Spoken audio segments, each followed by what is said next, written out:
Hey, what's up, guys? Nick Major here with idobi Radio, about to hop on a video call with Sage Weeber, a very talented drummer. He's in the band Point North, but his career has involved so many awesome projects that he has been involved with. I want to chat with him about all of that, his history of drumming, and what he's been up to this past year now in quarantine. So stick around, stay tuned, and let's give Sage a call.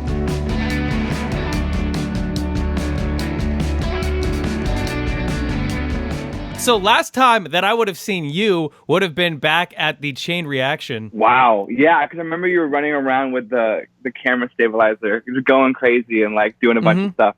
So yeah. So little did we know that a few months later, the entire world was going to be completely shut down and that a global pandemic was going to stop everything. We're about a year into that now. Yeah, it's interesting, but I feel like it's sometimes a blessing and a curse. I haven't been home this long in years.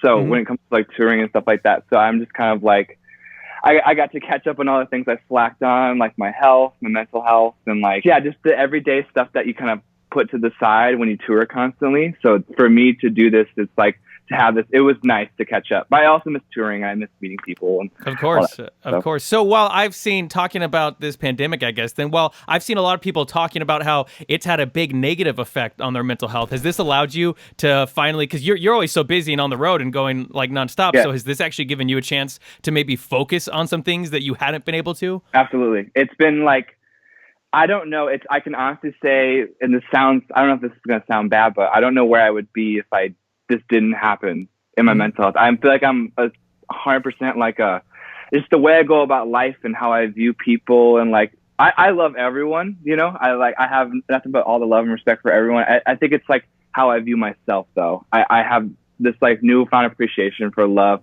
within myself, and sounds corny, but like it wouldn't have happened if this pandemic didn't happen. And then there's also the negative of like all the negatives that have happened, which affects everyone, rightfully so. So yeah. Well, that's good. And we'll talk, I got plenty more to talk about in regards to quarantine and all that stuff later. But first, I really don't, most people I chat with, I've known for a couple of years. I know them pretty well. I don't know you that well. So you mind if I just kind of ask for a backstory of Sage Weeber, how you got into such a music-filled life, drums specifically, and what led you to where you are now? Because throughout your career, you've played with a ton of names. You're now with Point North, obviously. That's your main project that you're focusing on, but you've done stuff with Andy Black and more. So how did your career come to be, and why did you decide to pursue this wild lifestyle? A little backstory. I'm from a town called Moline, Illinois. It's the Quad Cities. It's like right on the Mississippi River. And I started playing drums when I was 4, and so I've been playing drums. I'm 22 now, so I've been playing drums for almost 19 years. And I just like, you know, those things where I was like, you're not good at a lot of things, but you're really good at like one thing. That has always been drums. And since I was like 5 years old, I've been like, I'm going to be a drummer. I don't care if I'm rich or poor. I love this. And playing drums like kept me, this sounds really sad, but like kept me alive through my early teenage years, you know? And I started touring when I was 13, just in summertime. And like I had a ska punk band I was playing in from like 13 to 18. And we would do like all the spring breaks in summertime. And, you know, you drive 3 hours to play to 10 people and sleep on the van bench. And I did that for like about 6 years.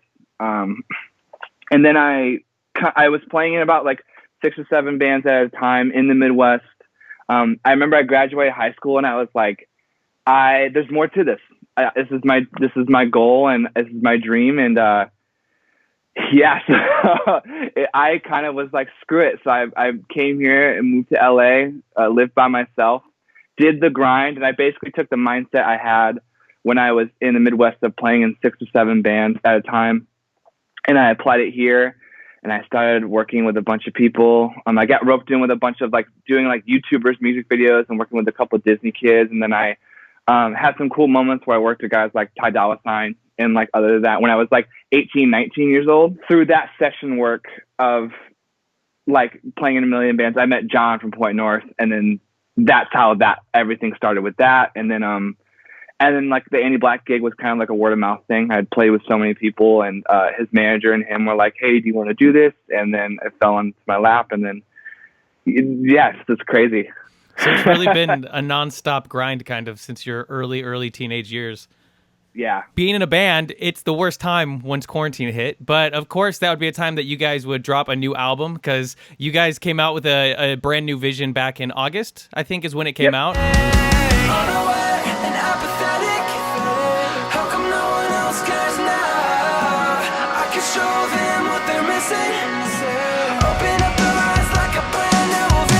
What was that like, dropping an album mid-quarantine? Did you guys try to delay it to see if anything would like open back up? Yeah, so the original plan, we were supposed to do a tour with Mayday Parade in April of last year. Oh, that would have been so sick. I know, it was us, Grayscale, and Mayday Parade, so it was going to be sick. And then basically what happened was, with Hopeless, this was our actual like first debut like album. You know, we had 2 demos, like 2 EPs in the past, and a couple deluxes, but never like a 12 songs, all like no remixes or anything. And it was with Hopeless, so we were kind of like, cool, we're going to do this Mayday Parade tour. And then we had a summer tour lined up. That was the promo tour for the album, and it was going to come out at the end of the summer. And then everything hit the fan, and we were just kind of like, everything kept getting pushed. And then we have the best team, best management team, best agency, best label. And everyone was kind of like, well, what do you guys want to do? You know? And we thought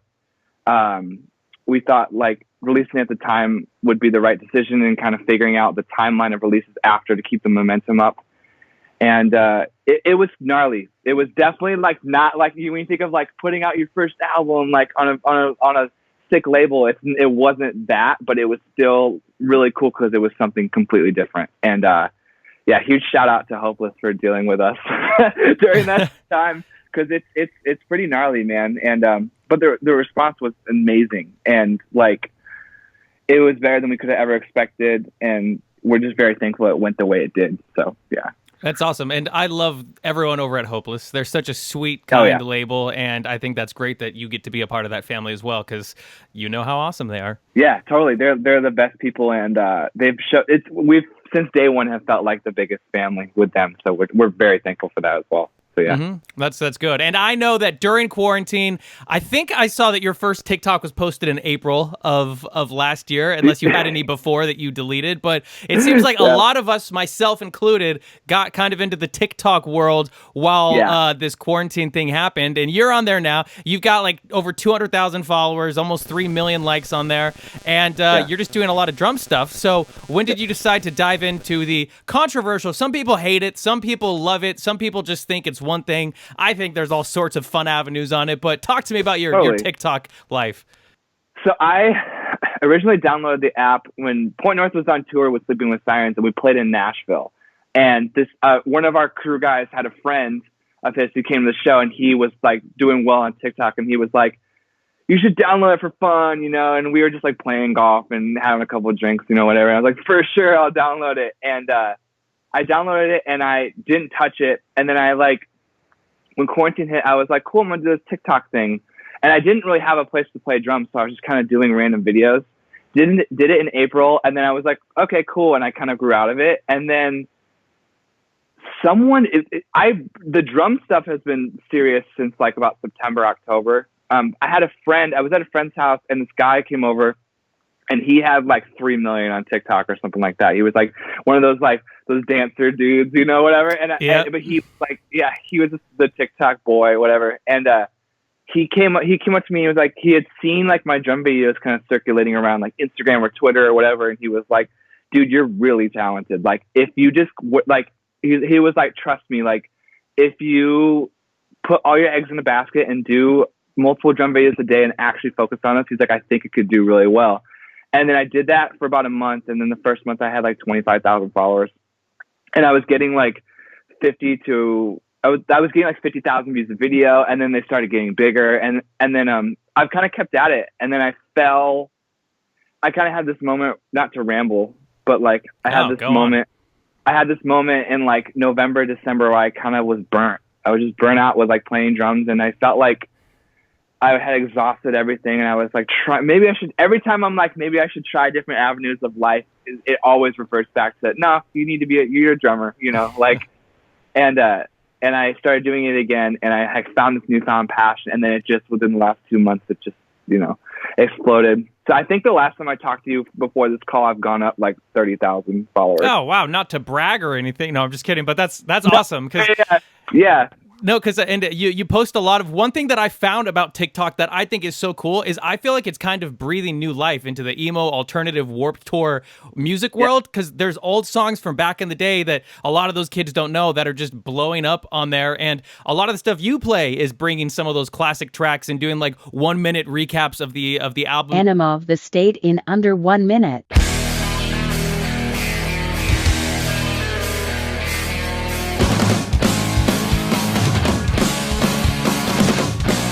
I found with everything I do in life, the moment I stop trying to do what's cool, and the moment I start doing like genuinely what I love and is the most authentic version of me, that always works 10 times more. Some people have it the opposite, where they do the trends and it works, you know? That's never been my thing though. And it's cool. These videos have like created such communities of like in people who are like, wow, you took me back to this, you know? Because I truly feel the next thing coming up is like the throwback stuff and like the good Charlotte stuff, and it's cool to see people do that. And then I'll do things where I add punk drums to TikTok songs, and all these kids are like, that was dope. I saw one of these with Cardi B. Okay, this is me adding real drums to TikTok songs.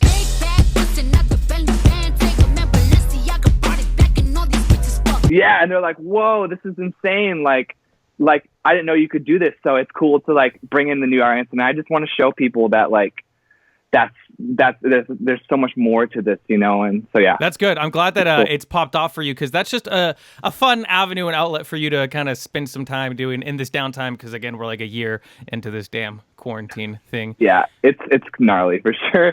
I will tell you, I had one TikTok account that got banned in the past. So if you're trying to do overly sexual comedy humor, don't do it. It's not going to pass well, because I found out they gave me the ban hammer. But I'm back with a vengeance. What's up, TikTok? You can't stop me. So whatever. Yeah, I'll take note for sure. Because I'm sure that was the avenue you were going to go towards. So you know. I was thinking about it, man. You know, you never know sometimes. So. And I saw you recently before just before turn of the year. You got a big old neck tattoo on that body of yours, right? It didn't feel too good, but it was all right. I had this guy in Redondo Beach. His name's Jacob Danhe. If you're watching this, go check him out. But he's at Deep Seas Tattoo, and his Instagram, I loved his stuff, and so I do like color on this arm and black and gray on this arm, and I don't know, man. I was like, I wanted a neck tattoo, and Jack from Sleeping with Sirens had one when we toured together. He had the sickest neck piece, and I was like, damn, I want that. And I was gonna do it eventually, and I was like, you know what? I'm gonna spend more time wishing I had it if I didn't have it than if I had it, you know, and I'm at a great place in my life with everything, and I was like, yeah, let's do it, you know. And I did it, and I was like, cool. It was really like no thought into it. And I remember all my friends, after I did it, all my like close personal friends were like, oh dang, no offense to you, but you're like the last guy I would expect to have like a fat neck piece. And I was like, cool, that's awesome. So what are you up to with the Point North boys now? Well, because again, it's all been so down and quiet for a bit. What are you guys doing? So we just got a song with these two EDM guys in Keizo and this other group called Black Tiger Sex Machine.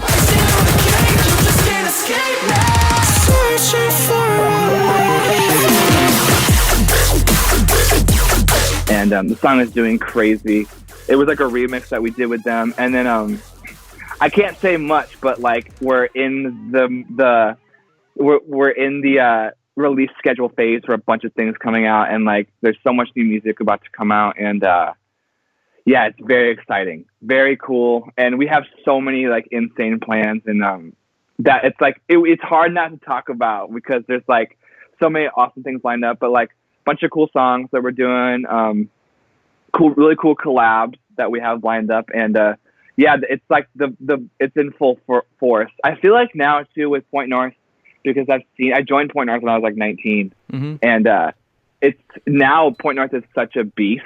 Like it's way like we have, you know, a legal team and a management team in UTA and like all of Hopeless, and like it's an entity of its own than just the three of us. So it's kind of like we supply what we have the most to give, and then everything kind of shoots out, you know. So it's really cool, and yeah, just lots of the cool stuff. Just be on the lookout for the horizon for sure. Yeah, so there's plenty keeping you guys busy. And again, so the song is Lifeline that you guys did with Keizo for that remix. And I think when I was talking, like, it was almost a year ago now that I had a video chat with Maddie from Memphis Mayfire.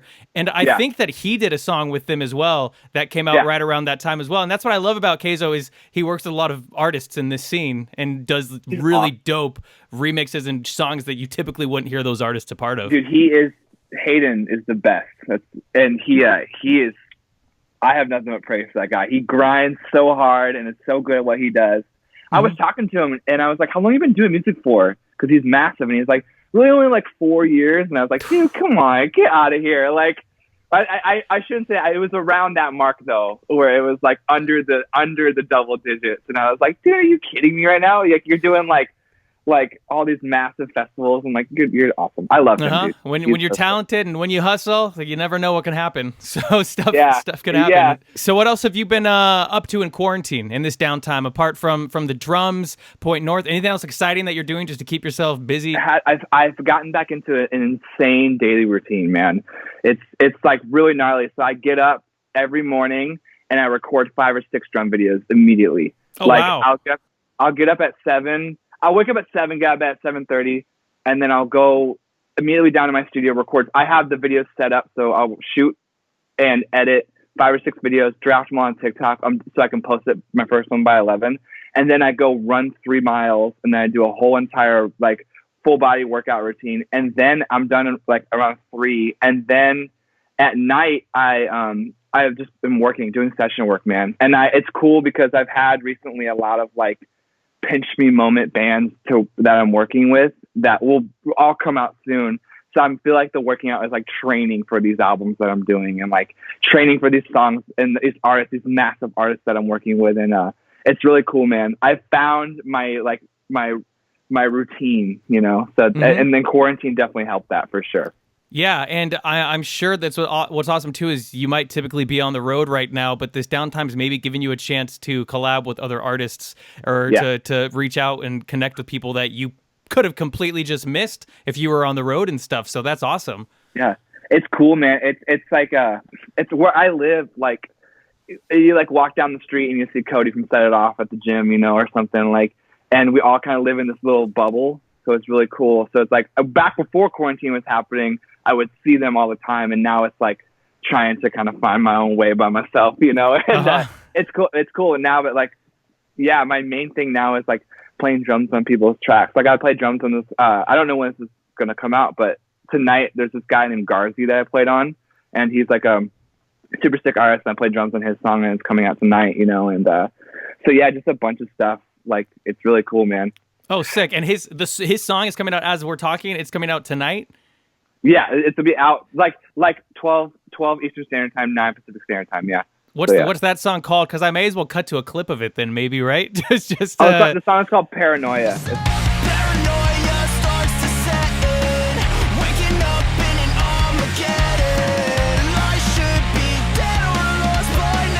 What do you, as a drummer, you're out here in LA, what do you hope to accomplish? Like, do you have any goals that you still set, or do you just take it as it comes right now? I have an insane, like, goal system. So I want to be, like, I shouldn't say want, I should say I'm gonna, so, because manifestation. But no, but, like, I really want to, I want to be my generation's mainstream drummer. Like, You're gonna I want be. people to, I'm gonna be. I'm gonna have people be like, even if they don't know anything about drums, they're like, oh, I know of that dude. Like, that's the type of person I want to be. Like, I want to do, like, JCPenney commercials and, like, Target ads as a drummer, you know? And that's, like I said, I want to do that within, like, the next, like, 5 years. I just keep growing on social media, and I want to play on everyone's album. I just basically want to be the dude, like, in the scene that's like, oh, if like, we're going to go to him and he's going to play on this, and it's a bunch of stuff, man. So, yeah, I want to do, like, all that stuff, and that's my goals, and yeah. Sage Weeber, thank you for chatting. I think we covered plenty. I got to know a bit more about you, and since we live so close to each other, we should hang out sometime. We'll be safe about it though, because obviously we're still living in this world. But the latest track is Lifelong, and that's the Keizo collaboration. And Brand New Vision is the latest album from you guys, Point North. So everybody needs to check all that out. Thank you for hopping on here and chatting. Glad that TikTok is a fun outlet for you, because I'm having a great time on there as well. So maybe we'll somehow I'll do a stupid skit over your drums sometime. I don't know, because I just do. Let's collab, man. You and I, we'll figure out a way to do it. That's right. We'll break the internet, because this is two TikTok extraordinaires here talking. This is some groundbreaking stuff here. But thanks for chatting, dude. And glad all is well with you, and stay positive and healthy. I always feel awkward on this part where I just hang up. So I'm sorry. Sorry to hang up on you here, but take it easy. And thanks for chatting again, dude. Awesome. You too, man. Have a good one. Yeah. Peace. All right, everybody, that was drummer Sage Weeber. Be sure to check out Point North, and his TikTok is at Sage Weebs. He does a lot of awesome drumming there. I am once again Nick Major with idobi Radio. Be sure to follow me on Twitter and Instagram at Nick_Major and TikTok at Nick.Major. I post funny stuff, not drum stuff. If you enjoyed this chat, don't forget to subscribe to this channel and idobi Radio in general to be up to date with all the latest news, interviews, music updates, and more from your favorite artists. Give the video a like, leave a comment below. Stay healthy. See you next time.